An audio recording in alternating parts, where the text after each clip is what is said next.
Good morning guys. आज की vlog की शुरुआत हो रही है 7 बजे से। 8 बजने वाले हैं कि हम गांव से देहरादून जाने वाले हैं। अभी थोड़ी ही देर में खाना खाने के बाद। हाँ दादी जी। हाँ तो अभी हम 7 बजे से के बाद ही जाएंगे शायद। अभी गाड़ी भी आने वाली होगी तो फ़ोन नहीं किया है, कल रात किया था फ़ोन। और अभी यहाँ पे तो बिल्कुल शांति का माहौल है।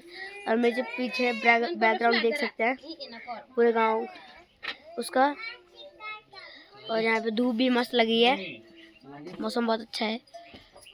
और अभी हम जाने वाले हैं देहरादून, सॉरी कांडी से देहरादून।